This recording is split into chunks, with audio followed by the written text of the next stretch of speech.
Thank you for coming. Yes, Nathan. Thank you, Madam Speaker. There is a procedural matter. Are you also on procedure? Yes, please. Thank you, Madam Speaker. I am sorry to come at this particular time, but by virtue of my years I've spent here, I am having a problem. Especially Uganda as a country, we have been blessed by having brilliant people. That post of permanent secretary, PST, has always been occupied by very, very high level people. And up to now, I can tell you, the late Robert Ekinu was there. The man of the Governor Bank of Uganda, you remember? Kasani, Mahakanizi, and even Gumina. But when a PSST goes into a committee of parliament and says that we have no role to play in the budget and appropriation, it defeats my understanding. Has this country changed? Because Article 155 gives us all the power. A few minutes ago, you were enumerating the roles you are supposed to play. Members of parliament Can we first have the light on? Why are they switching off? Because you're talking about appropriation. Can we have the lights on? Madam Speaker, members have been very keen and every year in and out to attend sector committee to consider the budget. But every budget, whatever we approve, does not come to reality. And when the APS said we have no role in appropriation, I don't see why we're wasting our time going into the budget. It doesn't make sense. Because Parliament, this government is anchored on 3 pillars: Parliament, Executive, and Judiciary. We should be respecting each other. Every year in, whatever we say, don't spend money on this. It will be spent in the 30%. Madam, 3%. Every year in, even if you have gone very far, I have seen a paper where you have said parliamentary budget will be cut by 50%. Why does 30% get power? The minister is here, I'm happy. The minister is here, I respect you, but there is a rule that we must respect each other. Treat other people the way you want to be treated. We have been demeaned to nothing. I have been in 6 parliaments, 7 parliaments. Even the budget act was a private member's bill.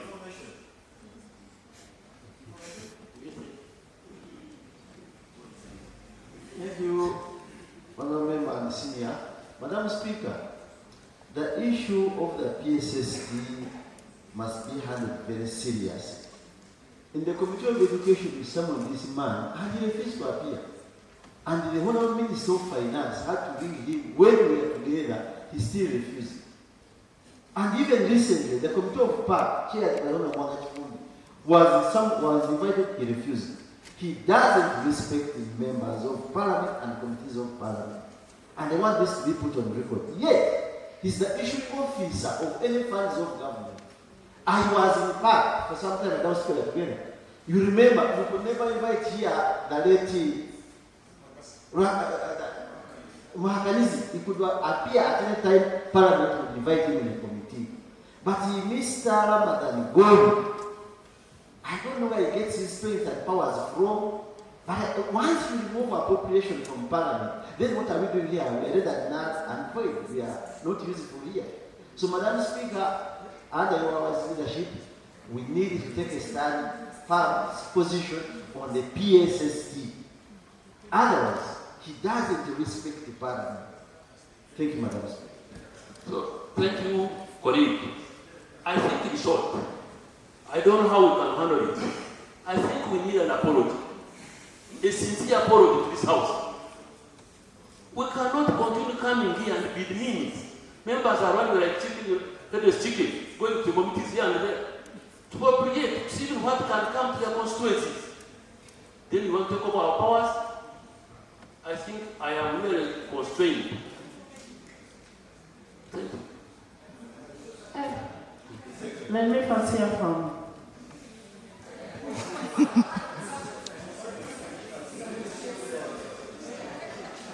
Honorable members. The issue that Honorable Nathan is raising is a very important issue.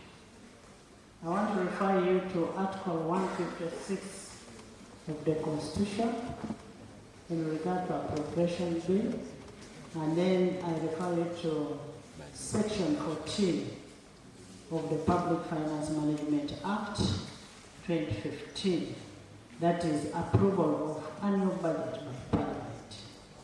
If Parliament did not have any role in this process, then everything would be done from wherever it is done, and then we get information in our person. But the Parliament of Uganda has 4 roles: appropriation, most importantly, oversight, representation, and legislation. So if anybody wants to take over the powers of Parliament, we got these powers here, and we must leave them here. There are no technical person should come and take over the powers that are for this Parliament. Can we hear from the chairman who was told off? Right Honourable Speaker, thank you. Right Honourable Speaker, this issue arose during an interaction where we were interrogating government handling of consolidated accounts. Right Honourable Speaker, let me give Parliament some facts. We noted as the Committee of Public Accounts that much as consistently the government has been coming here with a budget of 52 trillion, 48 trillion, 54 trillion, we made a trend analysis for the last 5 years. And the budget actual expenditure of government, matching the revenue and expenditure, has never exceeded 45 trillion. And then we asked the PSST, what's the essence of them? You consistently coming during the budgetary process, presenting to a country a rosy picture of some 51, 52, 53 trillion. Well knowing, not in any single year since the history of this country have you ever spent above 45 trillion. The simple understanding is they balloon the budget to 52 and gives a yield on the 3%, which they do a secondary appropriation of their own on day 1st July of the financial year, disregarding the budget process. They go to the extent of Honourable Chair, you're raising a very important issue. But first of all, we need to first understand, do we have the powers? Okay? You first leave that point. We want to first understand from the Minister of Finance that what is the use of you bringing your budget here when we have no powers? And you as a member of Parliament, is that how you're going to allow this institution to continue being humiliated? Yes. Can we say that we are not receiving the budget because we don't have the powers?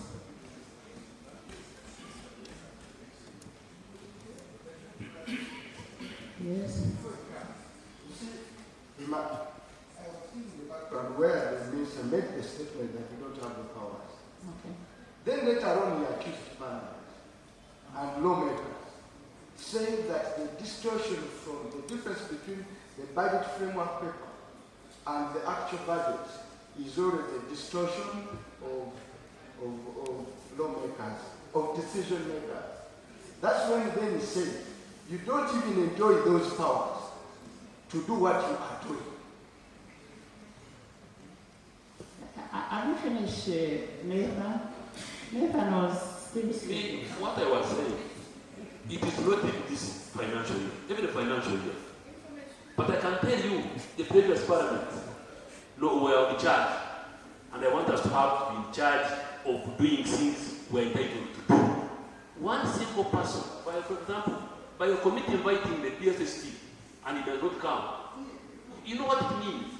Me, I feel that we need a serious apology so that from today we know that each particular department of government has its own duty and you cannot even usurp other people's powers. Thank you, Right Honourable Speaker. Right Honourable Speaker, this morning I was listening to the PSST on NBST. And it was actually, they were discussing this matter. And what he said is that Parliament has no power of budgeting. That is an executive function. And he said that Parliament has no powers to move money from one vote to another. Because budgeting for this country is not our responsibility, that it is the executive responsibility, and it is the executive that knows the priorities of this country. So what is our role as the Parliament, Right Honourable Speaker? I thought ours is to scrutinize this budget, and as the people's representative, move money where we feel that should be the focus. So if we see money being, placed in areas that are not a priority, we need roads, for example, and then we find money being placed in other things, maybe mindset change and all that. When we have no roads where to pass, when people have no water, where should we as the people's representative, what should our role be in this budgeting process? It is like the PSST is saying that we are here to rubber stamps. And in conclusion, he said we can only recommend, but we should not touch the budget once it is presented. Yes, the way it is, that was what he was referring to. So, Right Honourable Speaker, that's the information that I wanted to give honorably. And the challenge we have in this country is picking people who have not grown into public service and placing them into such sensitive positions. Because the PSST previously used to rise from down, move up to the undersecretary, move up until he becomes a PSST. Now when you pick somebody from somewhere, they don't respect leaders, they don't respect people. Honourable members, there is a difference between formulation and consideration and approval. When you look at Article 155, the financial year estimates, when you look at one, it says the President shall cause to be prepared and laid before Parliament. Cause to be prepared and laid before Parliament in each financial year, but in any case, not less than the 15th day before the commencement of the financial year. And when you look at 155.4, it says, at any time before Parliament considers the estimates of revenue and expenditure laid before it, or by an authority, the President and Appropriation Committee of Parliament may discuss and review the estimates and make appropriate recommendations.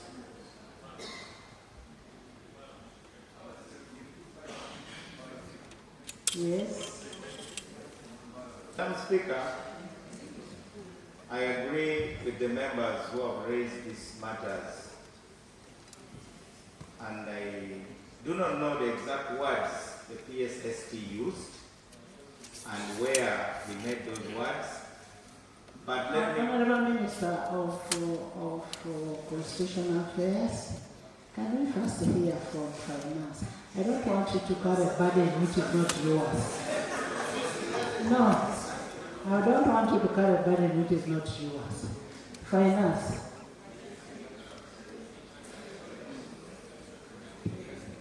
Thank you, Right Honourable Speaker. Right Honourable Speaker, to the best of my knowledge and experience, As a member of Parliament. as a member of parliament and the chairperson of the Finance Committee. who worked in the Finance Committee for the And President now he's a minister. and Budget Committee and all other related committees. To the best of my knowledge, appropriation powers rests with Parliament. That's why you're a very good minister. If the PSST expressed his views and opinion, we are not privy. I am not privy to what the PSST said, but I know the PSST does not have a chance to speak on this microphone. I would like to invite colleagues to disregard what the PSST said. We should always take what we say as Minister of Finance on this microphone. If whatever he said, wherever he said so, offended the Committee of Parliament or Parliament in general, I would like to apologize on this behalf. Thank you, thank you. And even as you apologize, please pass the message to the PSST on what he said, that it is not correct. Can I have a commitment from the Minister of Constitutional Affairs that we will always protect this Constitution, uphold to it, and not bring personal feelings?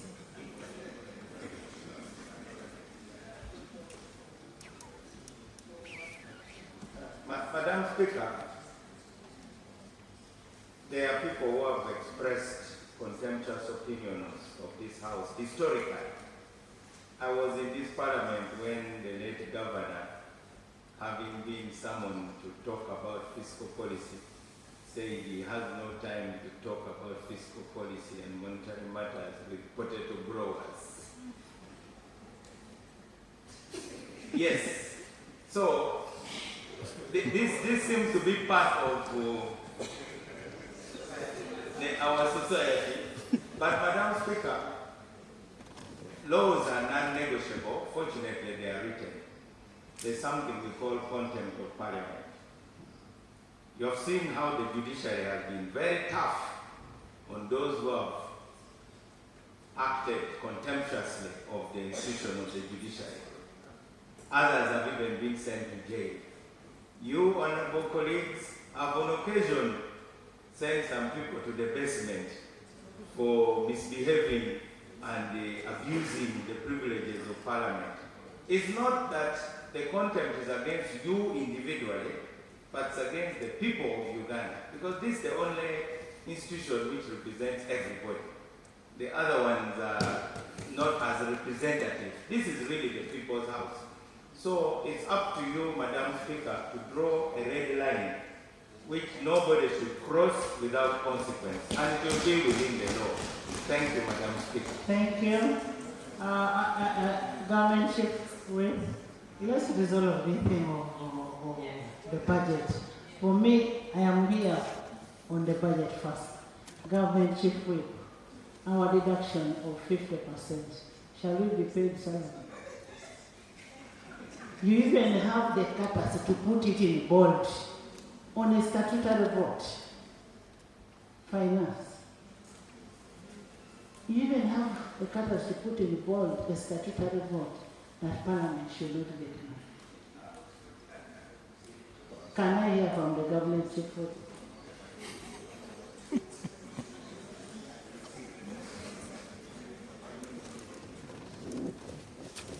And we need a commitment that you will always protect the institution of Parliament. Right, Honourable Speaker. In addition to laws being non-negotiable, laws are interpreted as they are. And I have addressed my mind to the provision of Chapter 9 of the Constitution of the Republic of Uganda, as amended, which is on finance. When you look at Article 152 on taxation, Parliament has a responsibility. Article 153 on the Consolidated Fund, Parliament has a responsibility. Article 154 on the withdrawal from the Consolidated Fund, Parliament has a responsibility. Article 155 on the financial year's estimates, Parliament has a responsibility. Article 156 on appropriation bill, Parliament has a mandate. Article 157 on contingencies fund, Parliament has a mandate. Right Honourable Speaker, I may have nothing useful to add, but simply to state that the laws made must be interpreted as they are, the Constitution, the Public Finance Management Act, that should be read together with the rules of procedure of Parliament. On the question of the budget, I believe that all of us, even as ministers, we are primarily paid as members of Parliament, in principle. We are paid as members of Parliament in principle. And therefore, we have an obligation. And under the same constitution, you cannot vary whatever one has been receiving to his or her disadvantage. That becomes unconstitutional under our Constitution of the Republic of Uganda. I beg to submit. Thank you so much. Honourable, different.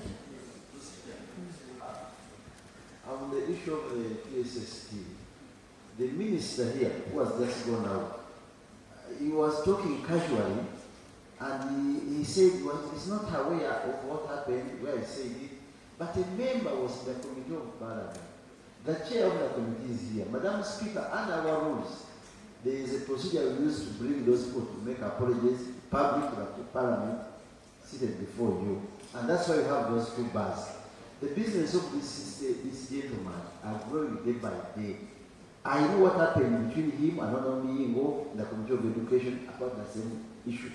So I don't agree, and I beseech you, Madam Speaker, that this big man, who is the PSST, should appear before members of Parliament and pull out the bus, he apologizes to this House. Others, ministers, you've heard my former president here, Robert Mao, was giving references of the 6th Parliament, but in the end we are the 11th Parliament with different members who are not there by then. But this business of continuing, belittling members of Parliament, by person, I beg to move a motion that this member, the PSST, should appear in person before Parliament and apologize, as the honourable member requested. Madam Speaker, I move. And members are requested to support you.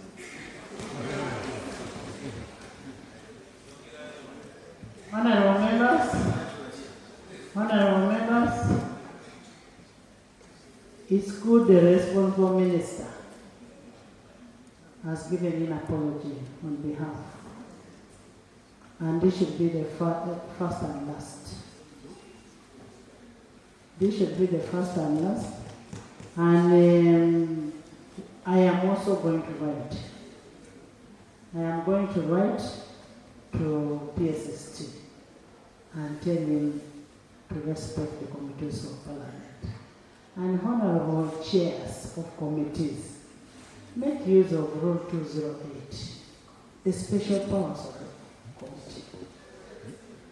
Make use of it. By the time we come, we will have taken an action. We wouldn't be discussing this if you had taken an action. Use your powers.